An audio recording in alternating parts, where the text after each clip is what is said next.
कार्टूनिया channel को subscribe करें और देखें मजेदार कार्टून वीडियो। में गुड्डू नाम का एक गरीब सब्जी वाला रहता था। सुबह सुबह वो खेतों से सब्जियां तोड़ता, टोकरी में भरता और बाजार जाकर बेचता। मेहनती था, पर बेचारे की कमाई बहुत ही कम होती थी।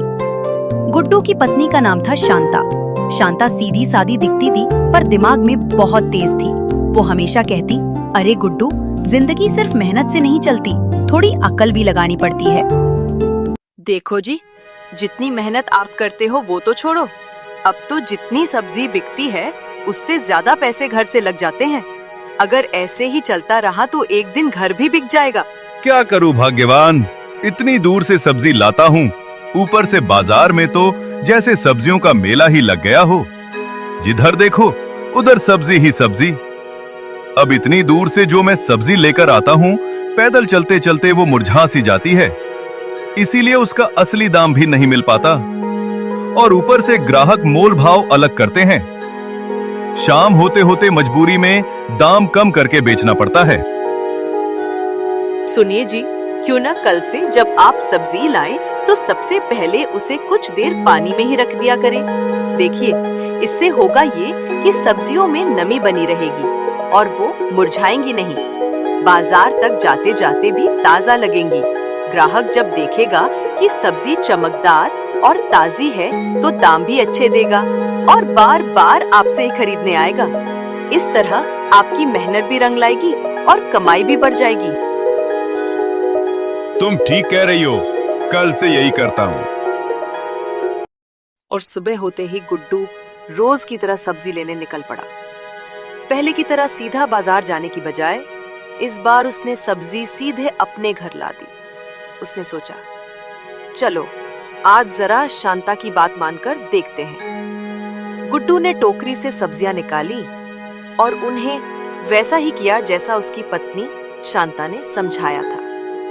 अब सब्जियां पानी में डुबोई गईं ताकि उनमें नमी बनी रहे और वो बाजार पहुंचते पहुंचते भी ताजी दिखे। गुड्डू ने सब्जियां बाजार में सजाईं। इस बार सब्जियां पहले से ज्यादा ताजी और हरी भरी दिख रही थी, जिन्हें देखकर लोग खुद ब खुद खींचे चले आए। अरे वाह भैया, आपकी सब्जियां तो बड़ी ही ताजी और चमकदार लग रही हैं। लगता है जैसे अभी अभी खेत से तोड़ी गई हो। बाकी दुकानों की सब्जियों से तो कहीं ज्यादा बढ़िया लग रही हैं। जरा हमें भी आधा किलो टमाटर और 2 किलो भिंडी तौल दीजिए। अरे भैया, जरा इधर देखिए, ये आपकी बंद गोभी तो बड़ी ही ताजी और बढ़िया लग रही है। मुझे 3 किलो तौल दीजिए। हाँ, ध्यान से चुनकर दीजिएगा, मोटी ताजी वाली होनी चाहिए, क्योंकि घर पर मेहमान आने वाले हैं। बाकी सब्जी बाद में लूंगी, लेकिन पहले ये बंद गोभी तो पक्की कर दीजिए। उन्हें अरे भैया, जरा ये फूल गोभी दिखाई दीजिए।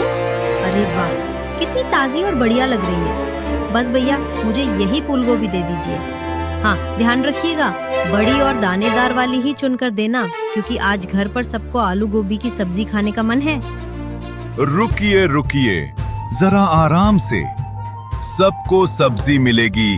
अभी मैं सबकी सब्जियां अच्छे से तौल कर और पैक करके देता हूँ। घबराइए मत भैया, कोई भी खाली हाथ नहीं जाएगा। गुड्डू ने धीरे धीरे सबकी सब्जियां तौली और पैक कर दी। भैया, जरा हिसाब बता दीजिए, कुल कितने पैसे हुए? जी, अब बताता हूँ दीदी। देखिए, आपके कुल 100 रुपए हुए और हाँ, आपकी सब्जियों का हिसाब लगाया तो आपके 110 रुपए बने। अब आप देख लीजिए, आपके थैले में जो आलू, टमाटर और गोभी हैं, वो सब मिलाकर 40 रुपए हुए। सबका हिसाब साफ साफ है, कोई गड़बड़ नहीं है। अरे भैया, ये तो अब बहुत ज्यादा दाम बता रहे हो। जरा सोचिए, इतने पैसों में तो मैं पूरे 2 दिन की सब्जियां ले आती। अरे नहीं नहीं बहन जी, दाम बिल्कुल ठीक ही लगाया है। आप चाहें तो दूसरी दुकानों पर भी पूछ लीजिए, वहां भी यही भाव मिलेगा। फर्क सिर्फ इतना है कि मेरी सब्जियां ताजी और हरी भरी हैं, इसलिए आपको थोड़ा ज्यादा अच्छी लग रही हैं। भरोसा रखिए, आपके पैसे पूरे वसूल होंगे। देखो मैं तो 60 रुपए ही दूंगी इस सब्जी की, और इस सब्जी के तो 40 ही दूंगी मैं तो, और मैं 25 रुपए ही दूंगी। अरे नहीं नहीं बहन जी, थोड़ा तो बढ़ा दीजिए, कम से कम 10-10 रुपए और दे दीजिए।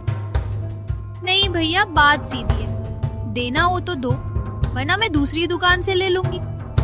यहाँ दुकानों की तो कोई कमी नहीं है, 4 कदम चलते ही एक से बढ़कर एक सब्जी वाले बैठे हैं। और सुन लो, मैं रोज खरीदारी करती हूँ, दाम मुझे अच्छे से पता है, बेवजह ज्यादा देने वाली नहीं हूँ।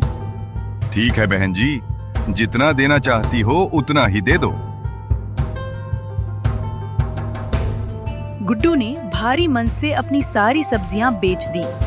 हर थैला उठाते और तौलते वक्त उसके चेहरे पर उदासी साफ झलक रही थी। उसे लग रहा था जैसे मेहनत से लाई हर सब्जी की टोकरी आधे दाम में भी निकल रही है, पर मजबूरी ऐसी थी कि ग्राहकों को मना भी नहीं कर सकता था।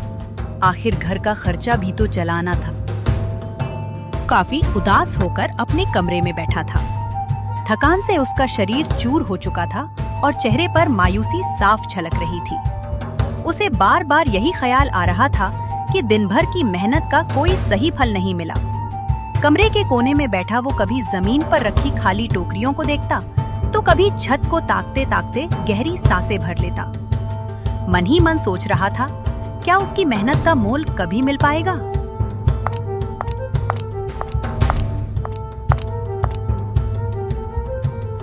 गुड्डू को चिंतित देखकर शांता बोली, क्या हुआ, इतने परेशान क्यों हो?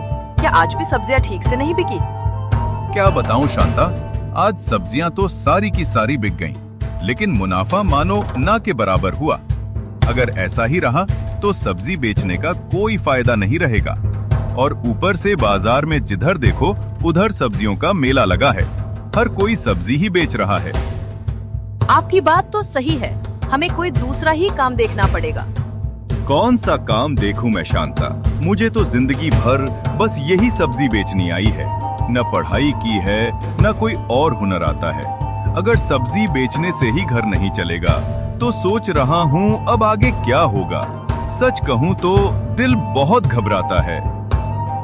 देखिए, घबराने से कुछ हल नहीं निकलेगा। बाजार में सब्जियां तो बहुत हैं और दाम भी कम है। जो ना हम इनसे पकौड़े बनाएं। पकौड़े गर्मा गर्म होंगे, ग्राहक खुद आएंगे। तैयारी की चिंता मत कीजिए, मैं सब्जियां काट दूंगी, घोल और मसाला तैयार कर दूंगी। आपको बस कढ़ाई में तलकर ग्राहकों को परोसना है। इससे हमारी कमाई बढ़ेगी और मेहनत का फल साफ दिखेगा। लेकिन शांता, एक बात तो सोचो, बाजार तक ले जाएंगे कैसे? हमारे पास ना तो कोई साइकिल है और ना ही ठेला। इतनी सारी तैयारी का सामान हाथ में उठाकर तो ले जाना मुश्किल हो जाएगा। यही सोचकर और भी चिंता बढ़ रही है। हाँ, लेकिन एक काम करिए, घनश्याम काका से बात करके देखिए। उनके पास एक ठेला है जिस पर वह पहले सब्जी बेचा करते थे। अब तो वो ज्यादा काम भी नहीं करते। शायद हमें कुछ पैसों में किराए पे दे दें। इससे हमारा सारा सामान आराम से बाजार तक पहुंच जाएगा।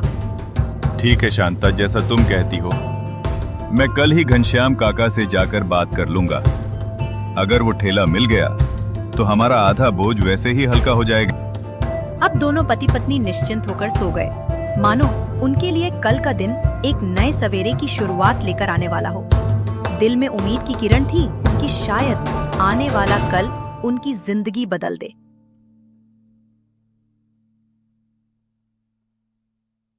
और जैसे ही सुबह की पहली रोशनी आई, गुड्डू जल्दी जल्दी उठकर तैयार हुआ और सीधे घनश्याम काका के घर निकल पड़ा। उसके कदमों में उत्सुकता और थोड़ी बेचैनी साफ झलक रही थी। सोच रहा था कि अगर काका का ठेला मिल गया तो आज का दिन उनके लिए कितना आसान और सफल होने वाला है। बाजार की हलचल और ताजी हवा उसे नए उत्साह से भर रही थी। अभी गुड्डू ने आवाज लगाई, घनश्याम काका, घनश्याम काका, कहाँ हैं? बाहर आइए। इतनी सुबह सुबह गुड्डू, बोलो क्या बात है? दरअसल दरअसल वो काका। कहना क्या चाहते हो, बोलो तो जरा। काका, मुझे आपकी वो पुरानी ठेला चाहिए थी जिस पर आप पहले सब्जी बेचते थे। मैं जानता हूं कि वो अब आपके काम की नहीं रही, लेकिन अगर आप मुझे उसे दे दें तो मैं आपको उसके किराए के हिसाब से पूरा पैसा दे दूंगा। मैं बस थोड़ी मदद लेना चाहता हूं ताकि आज से हम अपना नया काम शुरू कर सकें। आप चाहें तो मैं अभी पैसे भी दे दूं। तू ले जा गुड्डू। जैसे ही मैंने ठेला देखा मुझे लगा कि यही सही समय है किसी काम में आ जाए। वैसे तो ये ठेला कई दिन से पड़ा रहता था और मैं तो सोच रहा था कि इसे फेंक दूं। अच्छा हुआ कि अब इसे कोई इस्तेमाल कर पाएगा। और सुन, इसके पैसे की कोई बात मत करना, मुझे वैसे भी इसकी कोई जरूरत नहीं है। तू ऐसे ही ले जा और अपना काम शुरू कर। जी काका, आपका बहुत बहुत धन्यवाद। आपने मेरी और शांता की मदद की। इससे हमारा काम आसान हो जाएगा। सच कहूं तो मैं बहुत खुश हूं और आपकी दया और सहयोग को कभी नहीं भूलूंगा। और गुड्डू ठेला हाथ में लिए जल्दी जल्दी अपने घर की ओर बढ़ा। हर कदम पर उसकी उत्सुकता साफ झलक रही थी। सोच रहा था कि अब ठेला घर पहुंचते ही शांता को दिखाकर सारी तैयारी शुरू कर देंगे। ठंडी सुबह की हवा में उसके चेहरे पर हल्की मुस्कान थी और दिल में एक नई उम्मीद जाग रही थी कि आज का दिन उनके लिए खास साबित होगा। गुड्डू ने बड़ी ही उत्सुकता और मेहनत से पकौड़े बनाने की सारी चीजें घर ले आया। उसने गैस, चूल्हा, प्लेट, बेसन, मसाला और ताजी हरी सब्जियां सावधानी से एक जगह रख दी। हर चीज को देखते ही उसके चेहरे पर संतोष की हल्की मुस्कान थी। अब बस तैयारी शुरू करने का समय था और शांता के साथ मिलकर पकौड़े बनाने की थाली सजाने का उत्साह घर में गूंजने लगा। और शांता ने बेसन का घोल बड़ी ही सावधानी और मेहनत से तैयार कर लिया। उसने गुड्डू को एक एक कदम समझाते हुए बताया कि घोल को कैसे डालना है और पकौड़े को कैसे सुनहरा और क्रिस्पी तलना है। गुड्डू ध्यान से सुनता और शांता की हर बात को ध्यान में रखकर धीरे धीरे अभ्यास करता। कमरे में बेसन की खुशबू फैल गई थी और दोनों की आंखों में उत्साह झलक रहा था, जैसे आज का दिन उनके लिए कुछ नया और खास लेकर आया हो। क्या लगता है शांता, आज कैसा होगा? मन में थोड़ा डर है कि कहीं पहले की तरह सब कुछ सस्ते में ना बेचना पड़े। दिन रात मेहनत करने के बाद भी अगर सही दाम ना मिला तो बहुत दुख होगा। मैं चाहता हूं कि आज का दिन हमारे लिए अच्छा साबित हो, वरना ये नया काम भी बेकार चला जाएगा। देखिए गुड्डू, डरने से कुछ नहीं होगा। इस बार हालात अलग हैं। पकौड़े गर्मा गर्म बनेंगे, लोग खुद खींचे चले आएंगे। सब्जी सस्ती सही, पर पकौड़े सबको पसंद आते हैं और उनका स्वाद ही असली कमाई दिलाएगा। आप बस मन लगाकर काम कीजिए, मैं आपके साथ हूँ। आज का दिन जरूर हमारा होगा। एक चीज तो हम भूल ही गए कि हमें पकौड़ों के दाम कितने रखने होंगे ताकि लोग इसमें भी मोल भाव न करने लगे। सही कहा गुड्डू, दाम का तय होना बहुत जरूरी है। मेरा मानना है कि हमें दाम न ज्यादा रखना चाहिए और न बहुत कम। अगर हम 10 रुपए की प्लेट रखेंगे जिसमें 4-5 गर्मा गर्म पकौड़े मिले तो हर किसी की जेब में फिट बैठ जाएगा। ऐसे में लोग मोल भाव भी नहीं करेंगे और खुशी खुशी बार बार लेने आएंगे। सही कहा शांता, तुम्हारी बात एकदम दुरुस्त है। हम पकौड़े की प्लेट का दाम 10 रुपए ही रखेंगे। इससे ना तो हमें घाटा होगा और ना ही ग्राहकों को ज्यादा महंगा लगेगा। सब आराम से खरीद पाएंगे और बार बार लेने भी आएंगे। शाम का वक्त था। बाजार की गलियां रोशनी और भीड़ से भरी हुई थीं। सब्जी, फल और खिलौनों के ठेले पर ग्राहकों की चहल पहल थी। उसी भीड़ के बीच गुड्डू अपने ठेले के पास खड़ा था। ठेले पर गैस चूल्हा जल रहा था। कड़ाही में गरम तेल छन छन कर रहा था और पकौड़ों की खुशबू पूरे माहौल में फैल चुकी थी। गुड्डू ने जोर से आवाज लगाई। आइए आइए, गर्मा गर्म पकौड़े, बस 10 रुपए प्लेट, एक बार खाकर देखो तो सही। जैसे ही महक लोगों तक पहुंची, राहगीरों के कदम ठहर गए। एक ग्राहक आगे बढ़ा और बोला, भाई साहब, कितने के हैं ये पकौड़े? गुड्डू ने मुस्कुराकर कहा, भैया सिर्फ 10 रुपए की प्लेट, मजा ना आए तो पैसे वापस। ग्राहक में हंसते हुए एक प्लेट ली और गर्मा गर्म पकौड़े का पहला कौर लेते ही बोला, अरे वाह, ये तो सच में लाजवाब है, एक और प्लेट दे दो।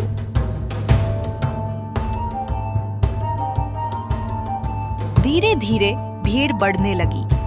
बच्चे, औरतें, बूढ़े सब अपने अपने हिस्से की प्लेट लेने लगे। कोई 5 प्लेट पैक करवा रहा था तो कोई वहीं खड़े खड़े गरम पकौड़े चट कर रहा था। गुड्डू की आंखों में उम्मीद की चमक थी। शाम का बाजार अब उसके लिए सिर्फ भीड़ भाड़ नहीं, बल्कि नई शुरुआत और नई उम्मीदों का ठिकाना बन गया था। अरे गुड्डू भाई वाह, तुम तो कमाल के पकौड़े बनाते हो। ऐसे गर्मा गर्म और स्वादिष्ट पकौड़े तो पूरे बाजार में कहीं नहीं मिले। सच कह रहा हूँ, ये काम तो तुम्हें बहुत पहले ही शुरू कर देना चाहिए था। अब तो लोग खुद ब खुद तुम्हारे ठेले पर खिंचे चले आएंगे। अरे भैया, आपकी दुआ है, बस ऐसे ही आशीर्वाद बनाए रखिए। भैया, मेरे लिए 2 प्लेट पैक कर दीजिए, घर पर भी सबको खिलाऊंगा। वाह, सच कहूं गुड्डू, तुम तो सच में तारीफ के काबिल हो। ये पकौड़े तो मुंह में जाते ही ऐसे घुल गए मानो स्वाद पूरा मुंह भर गया हो।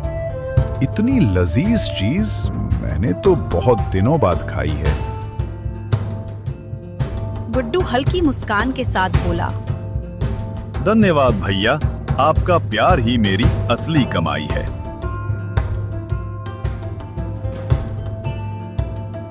और जैसे ही रात को गुड्डू ठेला समेटकर घर पहुंचा, उसके चेहरे पर थकान के साथ साथ खुशी की एक अलग ही चमक थी। हाथ पांव तो काम से थक कर भारी हो गए थे, लेकिन मन हल्का और संतुष्ट था। दिन भर की मेहनत का पसीना आज उसे बोझ नहीं लग रहा था, बल्कि इनकम और ग्राहकों की तारीफ ने उसे गर्व से भर दिया था कि गुड्डू का चेहरा चमक रहा है, मानो थकान और खुशी एक साथ उसकी आंखों से झलक रही हो। शांता वही तुरंत आ गई, जैसे वह भी इस पल का कब से इंतजार कर रही हो। उसके चेहरे पर संतोष और गर्व की झलक थी, मानो उसकी मेहनत और सोच आज सच साबित हो गई हो। अच्छा बताओ, आज क्या हुआ? आज तो कमाल हो गया शांता।